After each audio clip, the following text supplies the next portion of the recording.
नमस्कार। बड़े भारी मन से और दुख से मैं ये कह रहा हूँ कि आज पूरा राष्ट्र और राष्ट्र के बाहर भी जो मानववादी लोग हैं इस बात से दुखी है कि किस प्रकार निहत्थे नौजवानों को धर्म के आधार पर बच्चों और महिलाओं को अलग करके गोलियों से भून दिया गया। मानवता शर्मिंदा हुई और ये बारबेरियन कल्चर जो है उसने पहली बार ऐसा नहीं किया, बहुत बार ऐसा हुआ है। खास करके जम्मू कश्मीर में ऐसा लगातार हो रहा है।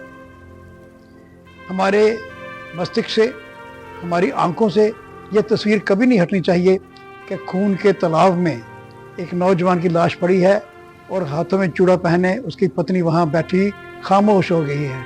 उसकी आंखों से आंसू नहीं आ रहे, आंखें पथरा गई हैं। ये दृश्य अपने आंखों से कभी नहीं जाने देना चाहिए। और ये जो जख्म उसके और सभी परिवारों के और हम सब के मन को लगा है, इस जख्म को भी भूलना नहीं चाहिए। ये जख्म जो है एक नहीं कई बार लग चुके हैं और अब इनको जख्मों को ताकत बनना चाहिए, शक्ति बनना चाहिए। मैं इस घटना की निंदा करूं या ना करूं, लगातार निंदा ही तो कर रहे हैं, श्रद्धांजलियां ही तो दे रहे हैं। अब कितनी और श्रद्धांजलियां देनी है? एक बार इस राष्ट्र को, यहाँ की सरकार को, यहाँ के लोगों को सबको एक बार सोचना पड़ेगा कि एक बार मुकम्मल फैसला कुन वार करनी पड़ेगी हमको इस धरती से, इस क्षेत्र से, इस एशिया से, इस कल्चर को समाप्त करने की। जो बारबेरियन कल्चर है, जो गैर इंसानी कल्चर है, उसको हमेशा के लिए ख़त्म कैसे किया जाए। और उसका एपिसेंटर है पाकिस्तान। पाकिस्तान नफरत की बुनियाद पे बना हुआ है और उनके दिमाग से नफरत कभी जा नहीं सकती है। ये जो वारदात हुई है इसको अगर हम बिटवीन द लाइन्स पढ़ें तो बहुत सी बातें निकल रही हैं, परत दर परत चीज़ें सामने दिखाई दे रही हैं कि जब सरकार ने इजाज़त नहीं दी थी तो उस एरिया में, उस पार्क में, वैसरन पार्क की ओर से और क्यों लोगों को ले जाया गया जब वहाँ पे सड़क भी नहीं है। अब ये भी पता लगा सड़क क्यों नहीं बनी वहाँ, कि कुछ घोड़े वाले रजिस्ट कर रहे हैं कि यहाँ सड़क नहीं होनी चाहिए, घोड़े वालों का कारोबार चलना चाहिए। और वहाँ घोड़े वाले जो लूट मचाते हैं, पालकी वाले जो लूट मचाते हैं, उनको खुला मौका दिया जाए। सब जगह सड़क पहुँच रही है, वैष्णो देवी गुफा तक सड़क पहुँचाई जा रही है, अमरनाथ की गुफा तक सड़क पहुँचाने का प्लान बन रहा है, वहाँ सड़क क्यों नहीं पहुँच सकती है? सिर्फ कुछ लोगों को बेनिफिट देने के लिए। और इतना टफ टेरेन है, पत्थर पड़े हुए हैं, कीचड़ है, वहाँ आर्मी पुलिस को भी पहुँचने समय लगेगा। सवाल पैदा ये हो रहा है कि वह पुलिस क्यों नहीं थी जब वो एरिया अभी टूरिस्ट के लिए खुला ही नहीं था, इजाज़त ही नहीं वहाँ जाने की, तो कैसे लोग लेके गए उनको वहाँ? उन होटल वालों को पूछे जाना चाहिए जिनके वहाँ ये टूरिस्ट ठहरे हुए थे, उन पोनी वालों को पूछना चाहिए कैसे आप लोग लेके गए। कोई इन प्रश्नों का जवाब नहीं देगा। बात छुपाने की कोशिश की जा रही, छिपाने की कोशिश जाएगी, मगर ये बात छुप नहीं सकती है, प्रश्न सामने आएंगे। कश्मीर में भी बंद रहा, जम्मू में भी बंद रहा। सभी राष्ट्रवादी लोगों को लगा होगा कि कैसी बात होगी, कश्मीर के लोगों ने भी बंद किया। अच्छा वो बंद किया, उन्होंने भी प्रोटेस्ट किया और उनके जो स्टेटमेंट आ रहे हैं वो टेररिज्म के खिलाफ बोल रहे हैं, लेकिन आंखें कुछ और बोल रही हैं। आपने देखा होगा जो मोमबत्तियाँ लेके मार्च कर रहे थे लोग, वो मुस्कुरा रहे थे, हंस रहे थे। मैं ये कह रहा हूँ कि कश्मीर में जो बंद हुआ मुकम्मल बंद हुआ, लेकिन वो बंद किसी और वजह से हुआ, और जम्मू में जो बंद हुआ वो किसी और वजह से हुआ। कश्मीर में बंद ये हुआ कि इसके कारण अब टूरिस्ट वहाँ नहीं आएंगे, पर्यटन जो है उसका प्रभाव पड़ेगा, रोटी रोजी पर प्रभाव पड़ेगा। उनका रोना ये था। किसी ने उनमें से ऐसा नहीं कहा कि ये मानवता पर अत्याचार है, निहत्थे लोगों पर अत्याचार है, हिंदुओं पर अत्याचार है, ऐसा किसी ने नहीं कहा। जम्मू के लोगों का दर्द अलग है। हमें बहुत लाशें उठाई हैं, बहुत ब्लास्ट देखे हैं। मेटाडोर्स के अंदर बम ब्लास्ट हो जाते थे, छोटे छोटे बच्चे, स्कूल जाने वाले बच्चे मर जाते थे।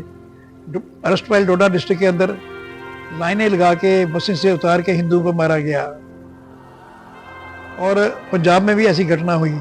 तो हमारे लिए ये नई बात नहीं थी, इसलिए वो हमारे आंसू जो है बह बह के सूख गए हैं। हमारा दर्द दूसरा था। हमें ये लगता था कि आजकल भी इस युग में भी हिंदुओं को टारगेट करके मारा जाएगा। ये कहाँ की सोच है? ये कौन सी सोच है? ये कौन वीर लोग हैं, बहादुर लोग हैं जो निहत्थों पर फायर करते हैं? और बड़ी बात यह है कि बच्चों और बीवियों के सामने उनके घर वालों को मारा गया। ऐसा अत्याचार होना नहीं चाहिए, कहीं हुआ नहीं होगा। किस किस्म का दिमाग था उन लोगों का जो टेररिस्ट बन के आए थे, जो गन उठा के आए थे, जिनको ये कहा गया था कि वहां हिंदुओं को टारगेट करो। यहाँ का दर्द अलग है, यहाँ का बंद का मतलब अलग है, कश्मीर के बंद का मतलब अलग है।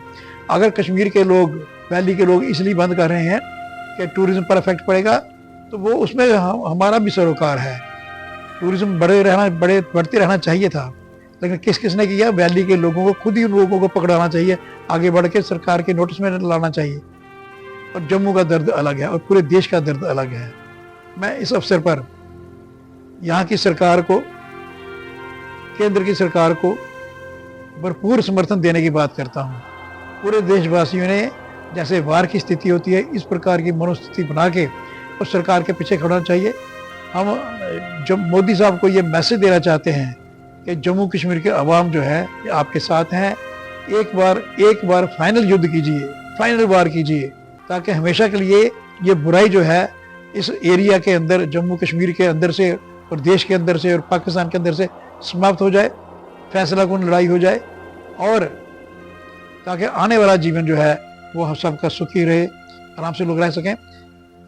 आपको याद होगा CDS हमारे होते थे विपिन चंद्र, जिनका एक हेलीकॉप्टर में एक्सीडेंट हुआ था तमिलनाडु के अंदर। वो ये कहते थे कि India is fighting war on 2.5 front. 2.5 front जब वो कहते थे, एक फ्रंट चाइना है, एक फ्रंट पाकिस्तान है, हाफ फ्रंट कौन सा है? हाफ फ्रंट वो है जो देश के अंदर ही रह के और देश के विरोध में काम करते हैं, देश को तोड़ने की साजिश करते हैं, और पाकिस्तान और चीन के लोगों को यहाँ से बैठ के पूरा समर्थन देते हैं, उनके पक्ष में बोलते हैं, हर तरीके से उनको सपोर्ट करते हैं। ये 2.5 फ्रंट जो है ये उसकी भी कार्रवाई है। सेकंड फ्रंट जो पाकिस्तान है उसके साथ 2.5 फ्रंट का हाथ मिला हुआ है, और हम आम लोगों का जो सिविलियन है उनका ये फर्ज बनता है कि इनकी निशानदेही करें, ये लोग कहाँ छुपे हुए हैं, कहाँ बैठे हुए हैं, उनका सोशल बाइकाट, इकोनॉमिकल बाइकाट करना चाहिए। मेरा इशारा खाली मुस्लिम्स की तरफ नहीं है, मेरा इशारा हिंदू की तरफ भी है, मेरा इशारा गैर हिंदू गैर मुस्लिम जो दूसरे लोगों की तरफ भी है, जो हमेशा देश को तोड़ने की बात करते हैं, और उन पर नजर रखनी पड़ेगी ताकि वो किसी किस्म का सबोटाज न कर सकें, वो देश की पीछे शुरा घूम सकें। हमको अलर्ट रहना पड़ेगा, हर आदमी को, हर नागरिक को इस युद्ध में अपना हिस्सा डालना पड़ेगा, होशियार होकर, सतर्क रह के आगे पीछे देख के, जहाँ भी कोई डाउटफुल करैक्टर लगता है उसको सिक्योरिटी फोर्सेस के, पुलिस के नोटिस में लाना पड़ेगा। मैं सोचता हूँ कि इस पर श्रद्धांजलि तो हमारी है, दुख तो बहुत है, सभी को है, लेकिन इस दुख की घड़ी में एक हिम्मत बांध के और सरकार का साथ देना पड़ेगा। बस इतना ही मुझे कहना था। बहुत बहुत धन्यवाद।